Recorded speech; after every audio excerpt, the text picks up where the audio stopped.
If you're watching this video, you're just getting started with building your own Diretta endpoint. This endpoint is based on a pair of Raspberry Pi 5 computers, and you should have received a manifest of all the stuff that you need to order to put this thing together from Piero if you're planning on purchasing AudioLinux from him and going through the build process. I just wanted to walk you through the parts and what it looks like to put them together. The pictures that I have are not amazing, but I think they'll be enough to give you an idea of what's there. So this is kind of all the stuff that you'll be getting when you order all these parts. At the top right, you see we've got a couple of Raspberry Pi, or at the top you've got a couple of Raspberry Pi power supplies. Either the, the 27 watt or the 45 watt power supplies will work. The ones that I've pictured here are the 45 watt power supplies, though the image is a bit too small to see. There's also an Argon remote control, the Argon IR Remote. That's about a $13.50 or maybe $14 by the time you read this remote control. I find it's optional, but I find it to be handy if you're going to be using the solution with Roon, because the Argon 40 cases have a IR receiver built into them, and I have code that's installed in the image that allows you to do play, pause, skip, and that kind of stuff using the remote control, so that you don't have to pull out your phone or tablet when you're watching Roon or using Roon. I think it's a little bit nicer experience, but not everybody uses that. There's a USB 3 to gigabit Ethernet adapter from Pluggable. This one has a chipset that's highly compatible with the Linux kernel. It also does some TCP checksum offload, so it's a little bit expensive at $20, but I think it's worth it, and I found these to be reliable. I've bought a whole bunch of them. We've got a pair of 1 gigabyte Raspberry Pi 5 boards. Those are currently about $45 a piece. I'm intentionally using the 1 gigabyte versions because they tend to run a little bit cooler than the 4 or 8 or 16, and they're a whole bunch cheaper these days. And we don't really need more memory than that for this project. We even on the host, which uses the most memory, we're only using about a third of what's available there. Actually, a little bit less. We've got a couple of Lexar 64 gig micro SD cards. These are micro SD XC cards, and they're A2 class. I recommend the A2 class for Raspberry Pi 5 hardware. We get some I/O benefits from using those. These cards are a little bit more expensive, though, at around $35 or $40 a piece. They're almost as much as the Raspberry Pi 5 boards are themselves, but good cards will last a long time, and I think they're worth the investment. Unfortunately, with the AI tax and everything that's going on, they just end up being a little pricey. You will need a USB thumb drive. I've got the Samsung Fit model that hopefully is still available, and you'll need a set of small screwdrivers to put this whole thing together. So this whole kit, all these parts here, depending on where you buy them in the world, in total should cost around $300, not more than that. So let's go take a look at what it looks like when we pull these things apart. We've got the two Raspberry Pi 5 boards, the micro SD cards, and then the Argon 40 cases kind of pulled apart. The little silver plastic bags have the screws and the thermal tape and the little rubber feet that go on the bottom. Inside the case, you'll find this daughter card that connects to the two micro HDMI ports on the Raspberry Pi 5, and also the USB-C port. And it routes those connections around to the back of the case, essentially, is what that's for. And then we've got the bases of the case over there on the right. So here I've kind of pulled the Raspberry Pi 5s out and connected those daughter cards. They do require a pretty firm pressure to get them connected, and you want to be careful that you don't bend them in the process or flex them in the process of connecting them, but they will connect. You won't get a satisfying click, or at least I usually don't, but you want them to be as firmly seated together as you can and make sure that everything's straight and even. So the daughter cards just, again, mate into the two micro HDMI ports and the USB-C port, and then we've got the Argon cases that they're kind of ready to receive these things. It's really hard to see on this picture. I should have made a bigger one, but there's a little jumper that's right here.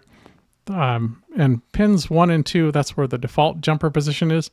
That means that if you want these things to power on, when you connect power, you have to press the power button on the back or use the IR remote control. If you move that jumper so that it bridges pins 2 and 3 instead, then whenever you connect power, these things just boot up. And I usually recommend that. Usually when you want, for an audio appliance, when you connect power, you just want it to come on. You don't want to mess around with the power button, especially since there are two of them. It's kind of a hassle if there's a power outage or you're moving things around. You just want them to boot up as soon as they get power. So make sure to move that jumper over. There's also a USB-C port that you can use to do a firmware update on these cases. The firmware hasn't changed in probably a year or so. I doubt that it will change. So it's worth checking with the instructions that come with the Argon 40 case to see if there's a firmware update, but it probably won't be necessary. So let's go on to the next screen. Here, what I've done is I've removed the thermal tape, these little blue pads here that you can see that are attached to the heat pipes that are inside the Argon 40 case. They've got kind of a soft plastic self-adhesive or sort of peel-off film, and then the other side is a little bit stiffer. I usually peel off the stiffer one first and then press that pad, the sticky side down, if you will, on the two heat pipes, and you just kind of get them centered as best you can. The pads are not exactly the same shape as the heat pipes. You can see this larger heat pipe is more rectangular in size, but get it centered as best you can. And I leave the thin film on so that when I'm pressing down on these pads, the oil doesn't transfer from my fingers. Once they're pressed on securely, then I use a fingernail or tweezers or whatever to carefully remove that thin film from the top part. It's important to remove that film from both sides, otherwise these things won't conduct heat very well. They're quite effective though when they are installed properly. So again, get them pressed on top of these little heat pipes, peel the film off of both sides, but I recommend doing each side one at a time. So here you can see that I've peeled the film off. I've got a little piece of what that film looks like sitting here on the table so that you can see what that looks like. There's a lot of static cling, at least here in Arizona, so getting that film off of your fingers sometimes is a funny exercise. Once that's done, you have to mate the Raspberry Pi and daughter boards into the case. You've got to make sure that you align all the GPIO pins exactly, that you're not shifted over by one. And there's 6 little pins for power over here on the bottom left-hand corner of each one of these units. Those have to be aligned as well. So just take your time getting everything lined up. Press firmly along the back side of these GPIO pins and on these little 6 pins. Once you're confident that you've got them all lined up, everything, including all the HDMI, not the HDMI, the Ethernet ports and the USB ports on the back should mate cleanly if you've got things lined up correctly. Just take your time and do it carefully, and you'll be successful. There are a couple of screws that you have to use to screw these things in. It's going to be difficult to see from these pictures, but in these pictures, I've put the 2 screws in. One of the screws goes into this kind of top corner of this daughter card, and the other one goes through the Raspberry Pi board in this kind of bottom central location. Sometimes you'll get more screws than you need. The screws you're going to use are the ones that are kind of tapered. So they're designed for kind of flush mount installation, and they're shorter or smaller than the screws that you're going to use to attach the bases to the cases. So just be aware of that. There are a couple different kinds of screws. The smaller ones go on the inside, the bigger ones go on the outside. All right. Now, where's my button for going to the next screen? All right, let's go take a look at the next screen. So here I've put the cases on the bottom of the Raspberry Pi boards, and I've put the 4 larger screws in to secure them. It's important when you put these bases on that you do not have the micro SD cards inserted at the time, or you will break them. So that's why I've got the micro SD cards sitting off to the side. Put the bases on first, get the screws in, and then you can put the SD cards in later. Really, you don't need to put the SD cards in until they're flashed. And then I've peeled off the little self-adhesive rubber bumpers and tried to line them over the feet locations as best I can. You can see with this particular build, I had a fair number of extra screws left over. It just depends on how generous Argon 40 are feeling with their screws, how many you have to have left over. It may be worth saving them because you might get a set that are short screws. That hasn't happened to me. I've always had at least as many screws as I need, and sometimes some extra ones. It just is what it is. And then this shows the cases with the micro SD cards inserted. Note that the label on the micro SD card is facing down, and the gold pins or contacts for the micro SD card are facing towards the motherboard. So if you have these things sitting upright, the micro SD cards would kind of be upside down, if that makes any sense. I do recommend labeling these things because we're using Raspberry Pi 5s for both the host and the target. The computers look identical after they're put together. So I found these metallic Sharpies do a really nice job of marking them. So they come two to a set. So I use the gold one for the target and the silver one for the host. It doesn't matter. You can also mark if you're really careful to not mark on the gold contacts, you can mark on the micro SD cards as well, so that you can keep up with what the host and what the target is, and you won't get them mixed up. So I hope these assembly instructions were helpful, and that you are off to a good start on getting these things done. The videos that come after will talk about how to actually get the images for these micro SD cards and get them flashed. Hello, I'm David Snyder. If you're watching this video, I assume you are familiar with the Diretta protocol, and you're interested in getting started and adding it to your own system to get the best sound you can from your USB DAC or DDC. I'm here to help.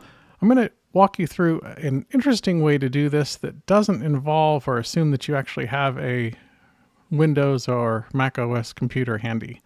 Not everybody does. A lot of people interact with their music system using a tablet. And so I wanted to provide a way for you to do this that's entirely computer free. I say entirely computer free, but of course the Diretta host and target you can see pictured behind me are in fact computers. They're just really small computers. The boards are about $45 here in the middle of 2026. So they're pretty affordable. I've got one of them connected right now with a USB keyboard and mouse, an HDMI cable, and that HDMI cable can go to any typically flat screen TV or computer monitor. If you don't have a monitor at your house, you can use an extra HDMI input on one of your TVs almost certainly. In addition to those three connections, I have power and an Ethernet cable and a USB thumb drive. It doesn't have to be a very fancy thumb drive, but at least 32 gigabytes should be fine. What we're going to do is network boot the Raspberry Pi and install a temporary operating system image on that thumb drive. And then with that small computer, we're going to purchase AudioLinux, the Diretta 3-tier version, and we're going to flash it to a pair of micro SD cards. Then we'll put those SD cards into the Diretta host and target computers. So you can see that I've got them pictured behind me. So presumably you've purchased those hardware pieces from the instructions that Puro provided and have those things ready to go. We'll get them connected, and with the flashed micro SD cards inserted in them, we'll boot them up and get things started. So hang tight. I'm going to power this thing on and we'll go from there. All right, let's boot this Raspberry Pi on the network and see if we can get Raspberry Pi OS installed. What I'm going to do is press and hold the left shift key on my keyboard while I turn this thing on. So hang tight. Move myself into the corner so I'm not in the way. I think I can let go of the key now that I see that it's starting the installer. So it's going to download this installer from, as you can see, from the raspberrypi.com cloud environment. The speed at which it downloads will depend on the speed of your network. We call this process bootstrapping because in essence we're pulling ourselves up by our bootstraps. We are network booting the Raspberry Pi, and then we're going to use that network booted installation that's running in memory to flash an operating system, download and flash an operating system onto the thumb drive. And then from there, we're going to use that miniature operating system to purchase AudioLinux, get it downloaded, and flash it to a pair of thumb drives that we can use for our project. I know this sounds unnecessarily complex, but again, not everybody has a computer, so we're kind of making one with the computers that were purchased for this audio project. And I think it's kind of a fun and interesting way to do it. It's a little bit different, and I would encourage you to give it a try, even if you've got a Mac OS or Windows laptop that's ready and fully functioning. a lot of the audiophiles that I've worked with have computers, but they may be a little bit older, and getting all the drivers to work with the SD card writers and everything else can be a pain. So this is guaranteed hardware, even though it's only a $45 board. It's hardware that's guaranteed to work. So we're going to choose device. I'm going to choose the Raspberry Pi 5 because we're using Raspberry Pi 5 boards for this project. I'm just going to choose the default operating system up at the top, Raspberry Pi OS 64-bit. And then the storage is going to be the little thumb drive that I've stuck into one of the blue USB 3.0 ports. It's important to use one of the blue ports because the black ones are going to be a lot slower. So if your USB card supports USB 3.0, and if it doesn't, I encourage you to get one that does, then choose the USB 3 port. I'm going to click Next, and it's asking me if I want to do any custom settings. We're not going to bother. I found that those don't actually even work with this style of installation anyway when we're doing the installation over a network boot. And it's just asking us if we're sure that we want to erase what's on the card. So now what it's literally doing is downloading Raspberry Pi OS 64-bit from the internet and writing it to that thumb drive in real time. And the speed of this depends on, again, the speed of your internet as well as the speed of the thumb drive that you're using. If it's much, much slower than this, I would encourage you to maybe spend a little bit more on a nicer thumb drive. You'll find another use for it down the line. You won't regret having a good thumb drive in your collection. We're going to just watch this finish. Once it finishes writing, it's going to go through a second pass of verification, which should run much faster than the writing part because it doesn't have to download anything. You may have noticed during the initial screen that I'm only using a Raspberry Pi 5 with 1 GB of memory. You can use boards with more memory, but I found the more memory that you have, the hotter they run, and you really don't need more than 1 GB for this project. 1 GB Raspberry Pi 5 board here in late 2026 is still only $45. So pretty reasonable. You'll spend nearly as much on a good micro SD card for the operating system. All right, let's go through that verify phase. It'll reboot on its own. At this point, you shouldn't have any micro SD cards installed in the Raspberry Pi, only the thumb drive in the back for storage right now. All right. Your IP address will be different, of course, but we get the welcome screen. We have to go through a couple of quick setup things. The time zone doesn't really matter, but since I'm here in Phoenix, I'm going to choose that. And I've got a USB keyboard, and English is the only language that I know, so I'm going to choose that. If you're in a different country or a different environment, you may see different things. You do have to put a username and password here. You're not going to really use it again, but it's worthwhile to put something in. It doesn't have to be anything super secure. I'm going to skip the Wi-Fi configuration because we do have a wired connection. Obviously, we couldn't have installed the operating system without it. But in some senses, you might, for other use cases, it might be beneficial to put a Wi-Fi network on. Here, this is just a temporary install, so we don't need it. Skip the software updates because we're not going to use this as a permanent desktop environment. So this will go a little bit faster. And now we can open up a web browser. The first time I find that you open up the Chromium web browser on this computer, it'll ask you for a password to set up kind of a key ring. So when it puts something in, if I was actually going to use this computer, I'd put a stronger password, but we're not actually going to put anything in the key ring.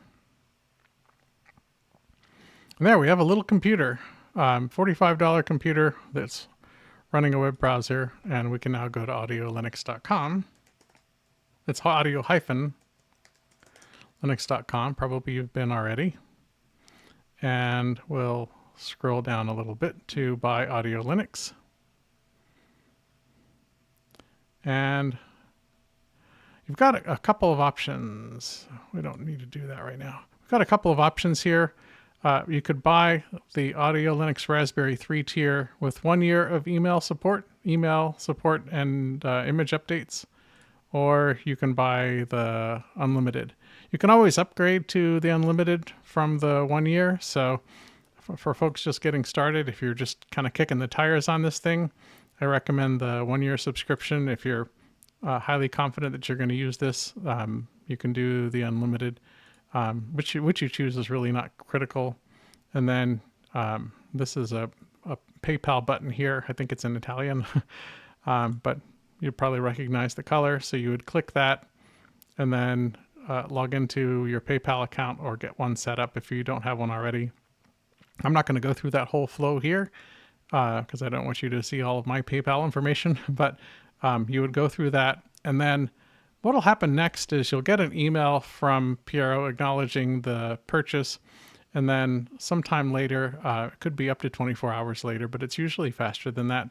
You'll get an email from PRO with a link that you can use to download those images to this computer. So you'll need to open up your email and download those images to this computer. And at that point, you'll be able to flash those to the micro SD card. So I'm going to go through my process to download those images, and I will be right back. All right, I've completed the download process. Let's go open up the little file manager here. And if I go to the downloads folder, I can see that I've got the Diretta host and Diretta target images downloaded. My file names might look slightly different from yours, but one of them will indicate that it's a host and the other will indicate that it's a target. So if I now go to this menu, we can find the Raspberry Pi Imager software. So I've also inserted a micro SD card into the Raspberry Pi, and so we'll be able to flash that. If you insert it, it may automatically mount it. Don't worry about that. The Raspberry Pi Imager process should handle that correctly. For this process, you could update to version, if there's a newer version 2.10.0 or whatever, it's fine. I know that version 2.0.7 works okay, so I'm going to save you some time by not doing the update, but normally you'd want to run the latest software that's available. Again, like when we did the network boot, we have an option of choosing which Raspberry Pi model we have. You could choose Raspberry Pi 5 here, but it doesn't really matter because the images are not specific to these. These options here are if you want to automatically download an image for one of these hardware platforms. So we're just going to kind of skip past that and go to the OS tab down here.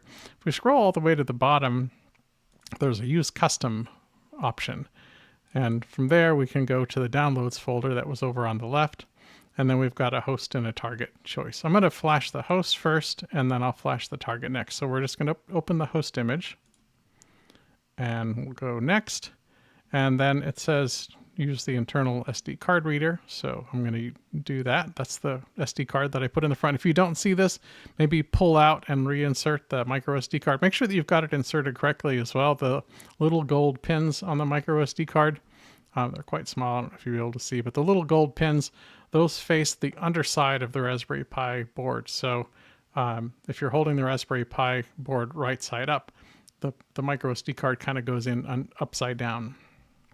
We'll choose Next, and it says no device selected. That just means that we didn't choose Raspberry Pi 4 or 5. It doesn't matter in this case. The important things to make sure are correct are the image. This is the host image, and we're using the internal SD card reader. It's going to give us a 2-second cooling off period to make sure that we're sure, and then we'll proceed with writing it. This part might take quite a while because the Raspberry Pi's internal card reader is not wicked fast, but and again, some of this will depend on the speed of the card that you have. I'm going to pause the video and then come back once this thing's done. The writing finished, but of course we have to do the verify phase now, so we'll wait for that part to finish. All right, verification is just about done.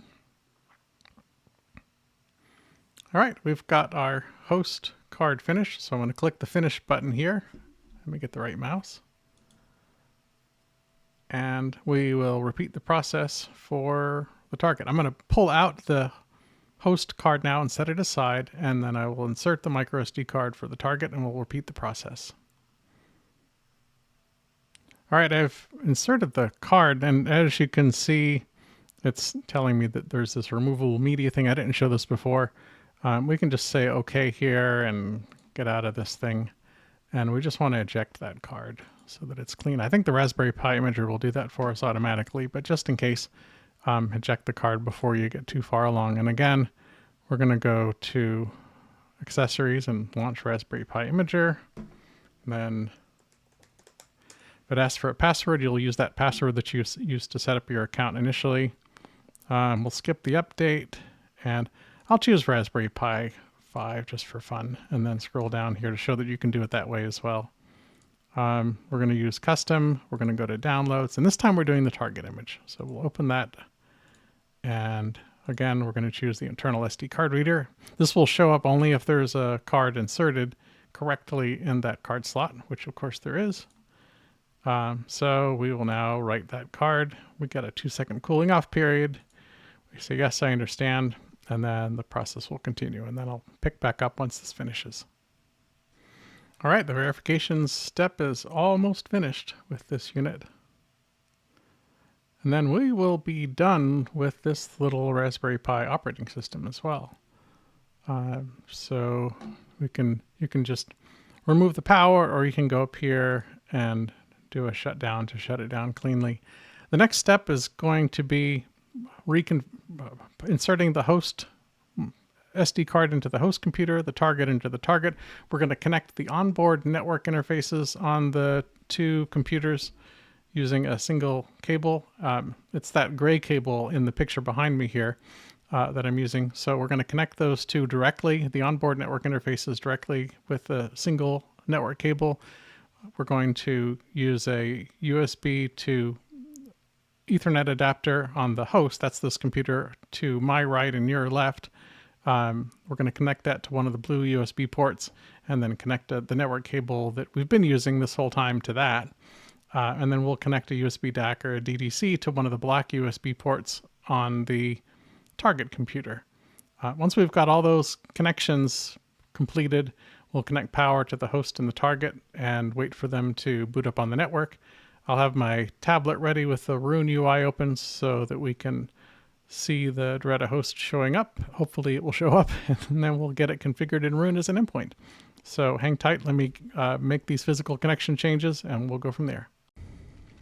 All right, I am back. I just realized that my tablet works great for configuring Roon. However, the HDMI output is not something that is compatible right now with the system I'm using for recording. So I'm going to use my phone instead. The image will be a little bit smaller, but we'll get through it together. So we don't actually have the Roon software installed on those images. And the reason we don't is because Roon Labs owns the software. It's a software called Roon Bridge that they offer. And because Diretta and AudioLinux are not Roon Ready certified, and we haven't implemented Roon's firmware, we're not able to redistribute those executables. So we first have to install that software on the new system before Roon can see them. So to do this, Piero has a web UI that we can use. I'm going to try to do this from the phone, and hopefully it's not too clunky. I may have to pause a few bits because my typing on a phone interface is not great, and I don't want you to put you through that. So let's bring up my phone here. What I've done is I've gone to a URL. It's diretta-host.local, and that works on most networks with most phones. You might have to manually find the IP address in your router and enter that in instead. It's going to be HTTP instead of HTTPS. We intentionally don't use encryption for performance reasons, and since this is only running on your local network, you don't need that anyway. So we have a few options here. Down at the bottom, you can see that there's an option for license activation. We'll discuss that a little bit later. But I'm going to open up the AudioLinux UI, web UI on the host first, and we'll go from there. All right, opening the host UI. We don't need the target. We just need the host one. So this gives us Piero's menu. What we want to do, since we're going to be installing software, it's a little counterintuitive, but we're going to go to the update menu. If we expand that, we have some options for installing things. And option 0.3 is application install update. So we're going to pick that. And in the drop-down, we want to choose Roon Bridge. That's the software that we're going to download from Roon Labs. So we do need a network connection, and we'll get that installed. So I'm going to execute this. It's asking for the root password. This is a password that you would have received from Piero in your AudioLinux, from AudioLinux after you purchased from Piero. It'll say root password on the email. So you'll enter that. I'm going to pause so that I don't show the password, but it's in your email. All right, I've put the password, and we can see that it's in the process of doing the installation now. It's downloading the software from Roon Labs. It's going to package it as a proper Arch Linux package, and then it's going to install the package. There may be a few warnings, but those are safe to ignore. As long as we don't see any errors, everything will be fine. So we see it's compressing the package. It's doing all this work on the Diretta host computer. The target's just kind of waiting for us to get things done. Once you see that execute button showing up at the top, that means that this process is done. And so we can get out of here.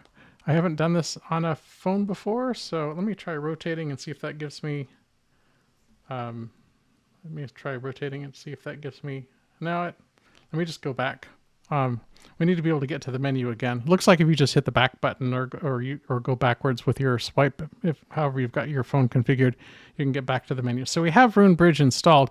It's installed, but it's not running yet. So for the next step, we need to go to the audio tab.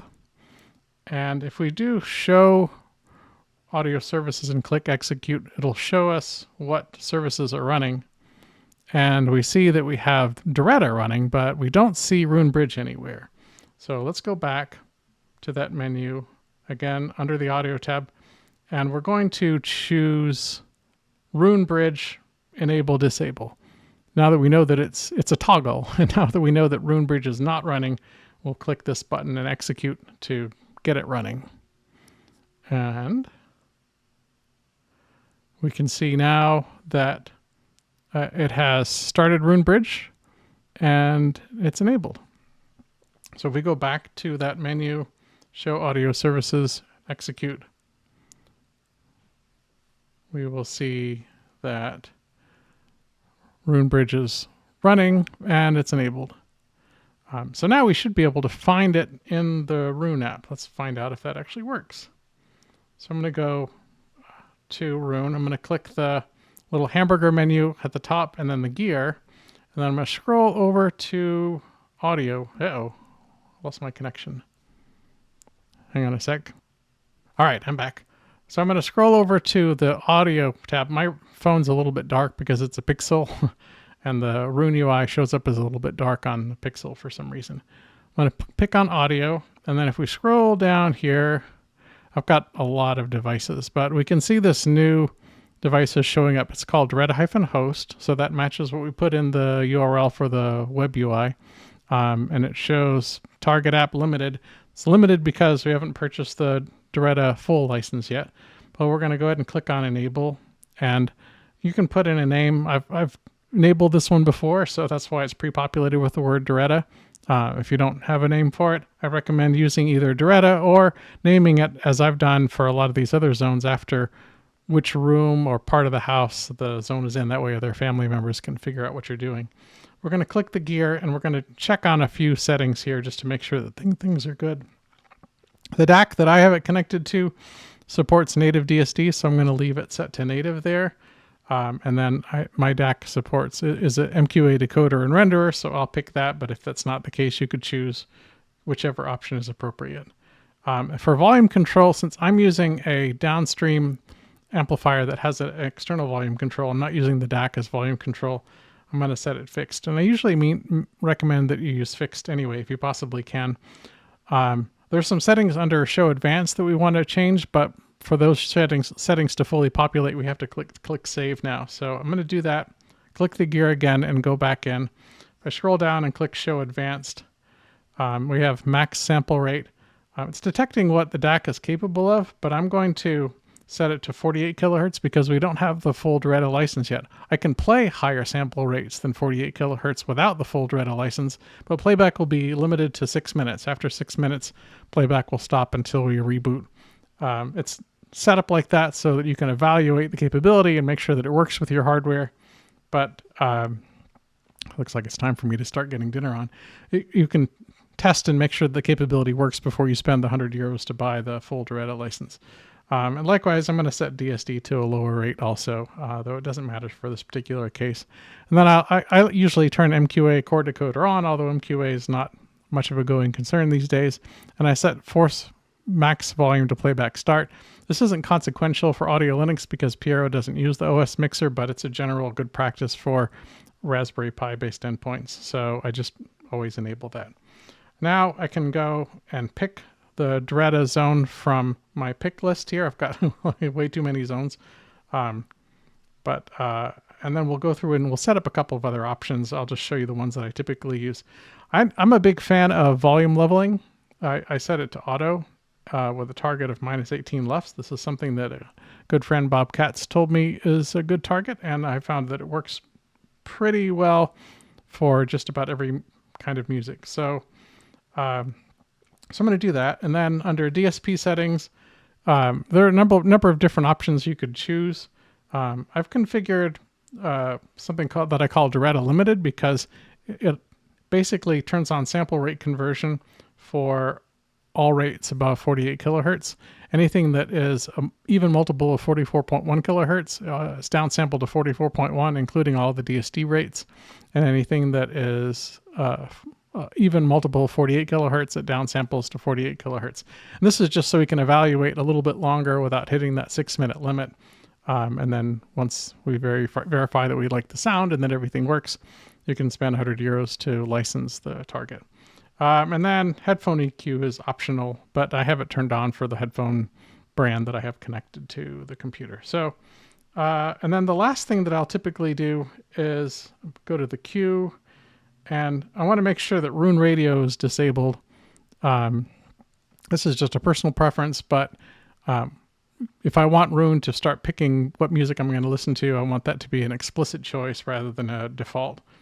So I have Roon Radio disabled by default. So 4 things that we did: we enabled the zone, we enabled the zone in Roon, and we set up some of the configuration settings there, including some sample rate limits and fixed volume and force max volume at start and MQA core decoder enabled. And then we went through and set up volume leveling to -18 LUFS. We made sure that the DSP settings are either reset to flat or they are set to something sensible for whatever zone we're using. And we turned off the Roon Radio on the queue. You get to Roon Radio by going to the queue tab up here. I kind of went through that quickly. And then you can toggle Roon Radio on or off depending on your choice. And you could always turn it on later on. It's not a permanent choice. And then we should probably go and find some music. I usually go to albums. And then Roon has this new feature called random sort, so you can randomly choose an album. Here's a Chuck Mangione album that's pretty good. So I'm going to click play there, and you won't be able to hear it because I don't have audio connected. We can see that because of the settings I chose, even though this is a 24-bit 96 kilohertz album, that looking at the signal path, Roon is applying a little volume leveling, and then it's downsampling at 48 kilohertz. And then it's applying some headphones EQ for the headphones I have, and sending it out to the Diretta solution. So pretty cool. So we have music playing. I want to go back to this web UI again. And if we go back here, a couple of the things that you will want to pay attention to. There's a link down here that you can use to purchase the Diretta license. So if you click on that, you can go through and fill in your email address and complete the purchase. Again, it's €100, optional, but I highly recommend it. And once you do, that process usually takes 24 to 48 hours, sometimes a little bit less. Once you receive an email, that second email from the Diretta folks telling you that your license is activated in their system, then you can just click this restart services, and that will pick up the license and you should be good to go. Purist mode is another feature that you'll probably want to explore. We have Purist and Super Purist mode, and these just quiet the point-to-point network link between the host and the target and adjust the speed to improve sound quality. Super Purist mode comes with some more restrictions. It doesn't support formats above 96 kilohertz typically, at least from Roon, and so there's a note there about that.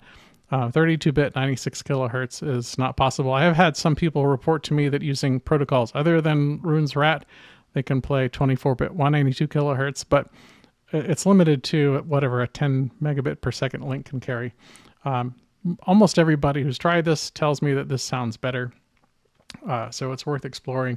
If you're using the Argon 40 case, Argon does provide a $11 or so, $11 or $12 IR remote control, and I've written code on top of code that other people have written that enable this remote control to work.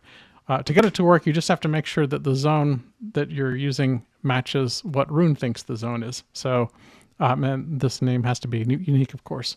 So if you're using something other than Diretta for the zone name, then you will just enter that and click save, and that will update it.